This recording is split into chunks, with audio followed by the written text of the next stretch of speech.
suis venu te dire que je m'en vais.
Messieurs, dames, voici le cours numéro 20 d'art dramatique.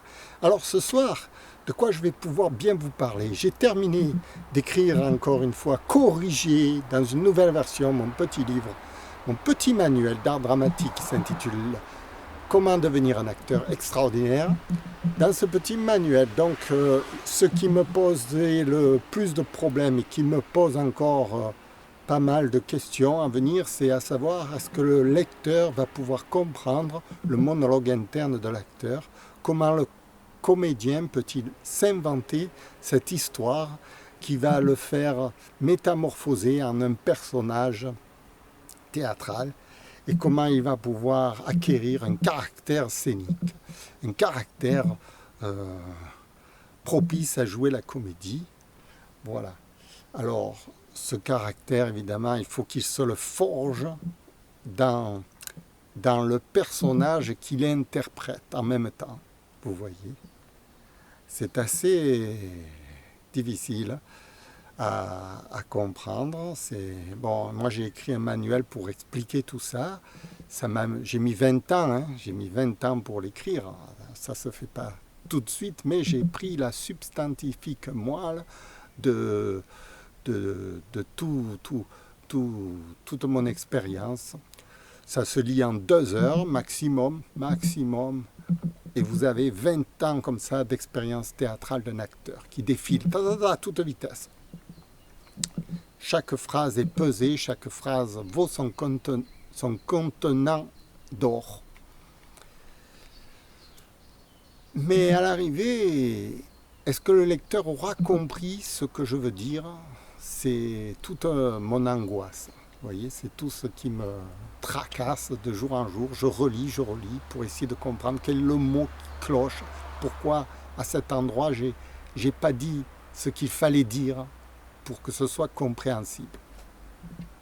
Alors, ça fait 4 ans que je passe sur la première feuille de ce livre.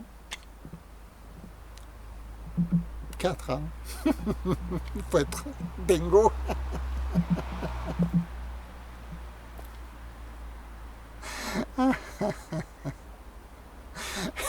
Qu'est-ce que vous voulez? Je ne suis pas doué.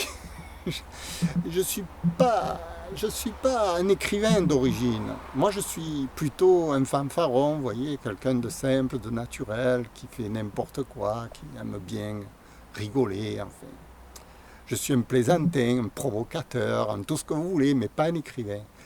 Alors, pour expliquer ma plaisanterie, entre guillemets, dans un livre, oulala, oulala, là là. Alors, évidemment, je fais référence à Henri Bergson avec son petit manuel sur le rire.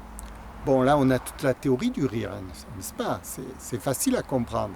Maintenant, pour le jouer sur scène, pour le jouer, c'est ça qui va poser problème à l'acteur. C'est pas de comprendre la théorie, c'est de la jouer. Vous voyez? C'est un peu comme si on vous expliquait la théorie de la marche. Alors vous avez le premier pied, un devant l'autre, etc. On peut vous expliquer pendant des livres et des livres comment le personnage marche.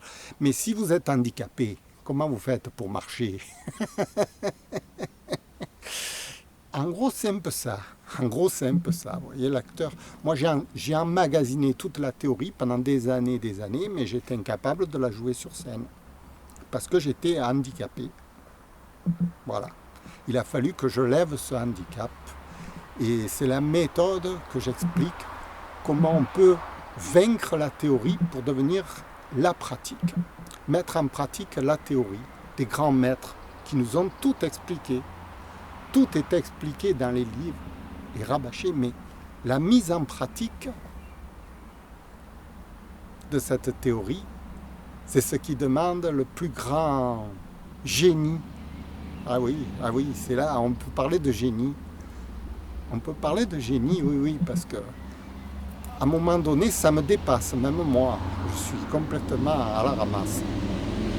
Voilà, c'était pour vous expliquer pourquoi ce petit manuel d'art dramatique, que j'ai expliqué comment devenir un acteur extraordinaire, m'a posé tant de problèmes. Voilà, merci, au revoir.